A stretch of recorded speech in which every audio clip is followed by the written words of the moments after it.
Olá, aluno e aluna do Estação Educação, tudo bem com você? Seja bem-vindo a essa plataforma de aprendizagem. Eu sou Carla Barroso, professora do 3º ano de escolaridade.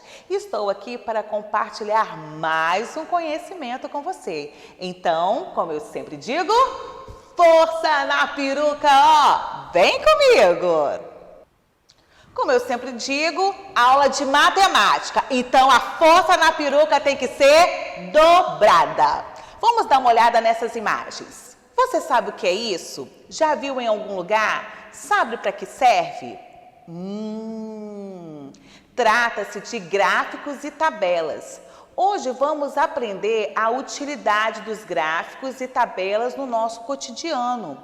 E o melhor, entender como podemos ler as informações que nos são transmitidas através deles. Bom, as tabelas são usadas para organizar algumas informações ou dados. Da mesma forma que os gráficos, elas facilitam o entendimento por meio de linhas e colunas que separam os dados. Sendo assim, são usadas para melhor visualização de informações em diversas áreas do conhecimento. Os gráficos são representações que facilitam a análise de dados, os quais costumam ser dispostos em tabelas quando se realiza pesquisas ou estatísticas. Eles trazem muito mais praticidade, principalmente quando os dados não são discretos, ou seja, quando são números consideravelmente grandes. E para que servem os gráficos e as tabelas? Servem para possibilitar uma visualização mais rápida e de forma mais agradável e atrativa para a maioria das pessoas. Um conjunto de dados ou valores. Sua importância está ligada à facilidade e rapidez com que podemos interpretar as informações. Vamos olhar aí, vamos à prática, exercitar para a gente conseguir entender o que nós acabamos de falar. Observem aí esse gráfico. Todo gráfico, ele tem um título, tem um corpo e tem uma fonte. O título é exatamente o que se trata aquela tabela ou gráfico. O corpo é a formatação da tabela ou do gráfico. E a fonte é da onde nós estamos tirando esta informação. Então, aí nós temos como título o cardápio de uma lanchonete. Essa lanchonete chama fictícia. Então, nós temos o que de produto nesta lanchonete?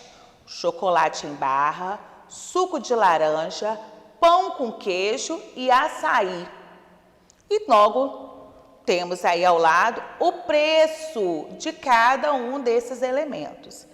Então, aí nós já fizemos uma leitura de como é esta representação, como é esta tabela. Nós vemos aí separadamente a mercadoria, o produto e também o preço. Conseguiu visualizar isso aí? Vamos continuar para você entender melhor. Outra tabela. Essa tabela é a característica dos alunos imaginários. O título dela é esse. O corpo dessa tabela trata-se das informações que nós estamos analisando. Sendo que aí nós temos o nome, temos a altura que está com um asterisco e peso com 2 asteriscos, para a gente entender que está tudo bem separado. Então, nós temos aí 4 nomes, a altura de cada um deles, o peso de cada um deles também. E qual é a fonte? Sempre está lá no cantinho, no final da tabela. A fonte é uma escola imaginária. Conseguiram visualizar? Vamos continuar então. A tabela simples é usada para apresentar a relação entre duas informações como produto e preço, como estamos vendo aí nesse slide. Por exemplo, é formada por 2 colunas e deve ser lida horizontalmente. Então, nós temos horizontal e temos também vertical. Os elementos essenciais de uma tabela simples são título, que indica qual é o assunto tratado na tabela, corpo indica quais são os dados das duas informações dadas e a fonte indica qual entidade é responsável pelas informações da tabela. A tabela dupla, que é a segunda tabela que nós vimos da escola imaginária, é usada para mostrar dois ou mais tipos de dados, altura e peso, por exemplo, como vimos nesta tabela, sobre um determinado item que pode ser um nome. Deve ser lida na vertical e na horizontal simultaneamente para que as linhas e as colunas sejam relacionadas. A tabela de dupla entrada pode ser interpretada como uma junção de duas ou mais tabelas simples, com informações diferentes sobre o mesmo item. Por essa razão, as tabelas de dupla entrada, assim como as tabelas simples, possuem como elementos essenciais o título, o corpo e a fonte. Agora vamos dar uma olhada nos gráficos de barras ou de colunas. O gráfico de barras ou colunas é montado a partir de tabelas para efeito de comparação dos dados. As barras ou colunas devem ter a mesma largura e o comprimento delas depende do valor que representam. As mais longas indicam os dados com maior valor e as mais curtas, os dados com menos valor. Vamos olhar então este gráfico que eu trouxe para vocês.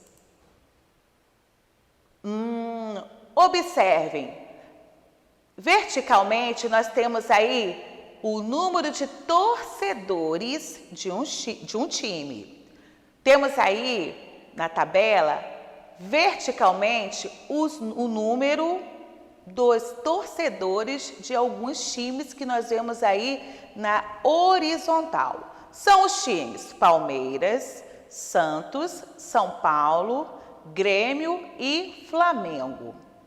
Então, os torcedores do Palmeiras nós temos 1.587, do Santos 1.699, São Paulo 1.750, o Grêmio 1.346 e o Flamengo 1.487.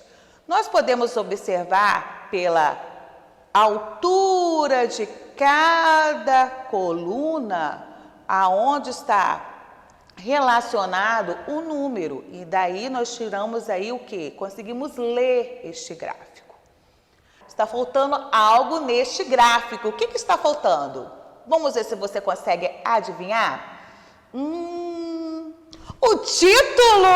Muito bem! Exatamente isso, está faltando o título. Qual o título que nós poderíamos colocar neste gráfico? Pense aí comigo. Olha aí, coloquei torcidas brasileiras, mas poderia ser outro título. Quem sabe você conseguiu colocar um título que eu não pensei. Viu como foi fácil?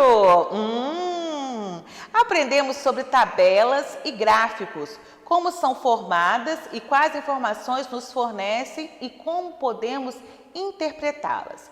Você agora sabe tudo sobre este assunto e eu estou muito feliz com o seu desempenho. Espero que você tenha aprendido um pouco mais sobre este assunto nesta aula. E não se esqueça, a matemática nos proporciona um mundo de descobertas. Praticando e exercitando diariamente, você vai longe. Então, um forte abraço para você e como eu sempre digo, força na peruca e tchau, tchau!